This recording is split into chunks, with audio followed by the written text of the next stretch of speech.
এখানে চিংড়ি মাছ নিয়েছি, ভালো করে মাছগুলো কেটে ধুয়ে নিয়েছি। কুমড়ো পুঁই শাক আলু এইভাবে কেটে রেখেছি। কুমড়ো পুঁই শাক আলু দিয়ে চিংড়ি মাছের একটা তরকারি বানাবো। মাছগুলোতে হলুদের গুঁড়ো দিয়ে দিলাম, নুন দিয়ে দিলাম। মাছগুলো ভালো করে নুন মাখিয়ে নিচ্ছি।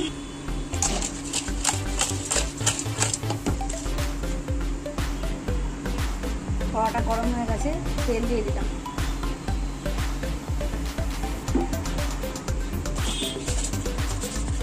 চিংড়ি মাছগুলো দিয়ে দিলাম তেলের মধ্যে।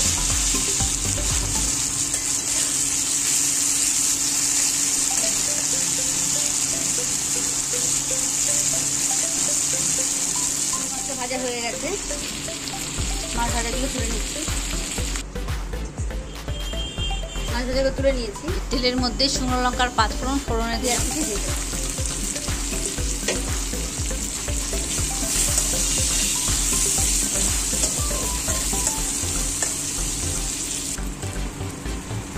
এক চামচ আদা বাটা দিয়ে দিলাম।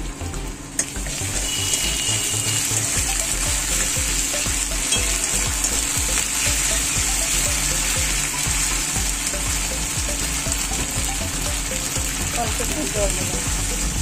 এর মধ্যে একা একা সব মশলাগুলো দিয়ে দিলাম।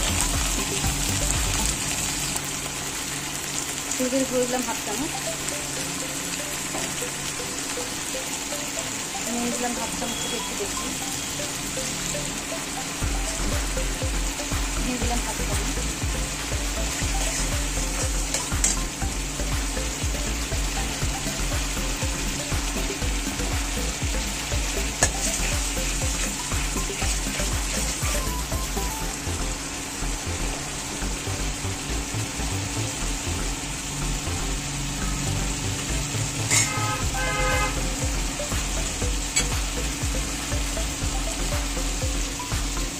এবারে কুমড়ো আলু আর পুঁই শাকটা মধ্যে দিয়ে দিচ্ছি।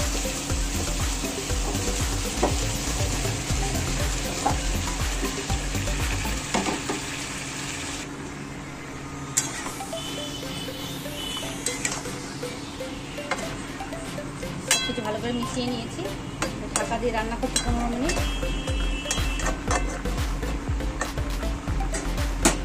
মাঝে মাঝে ঢাকা খুলে নেড়ে দিতে হবে।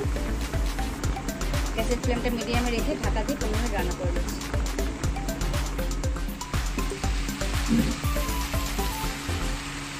ঢাকা খুলে একটু জল দিয়ে দিলাম।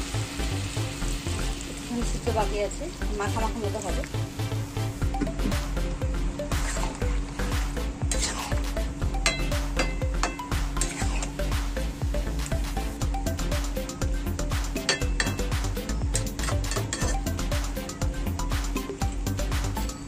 ঢাকা দিয়ে 5 মিনিট ভালো করে তরকারিটা রান্না করে নিচ্ছি। চিংড়ি মাছের মধ্যে দিয়ে দিচ্ছি।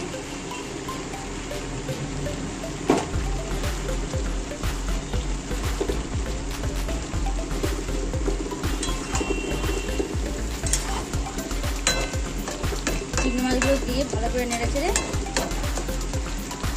5 মিনিট ভালো করে ঢাকা দিয়ে রান্না করছি। হয়ে গেল তাহলে চিংড়ি মাছ পুঁই শাকের তরকারি। নুনটা আপনারা টেস্ট মতো দিয়ে নেবেন।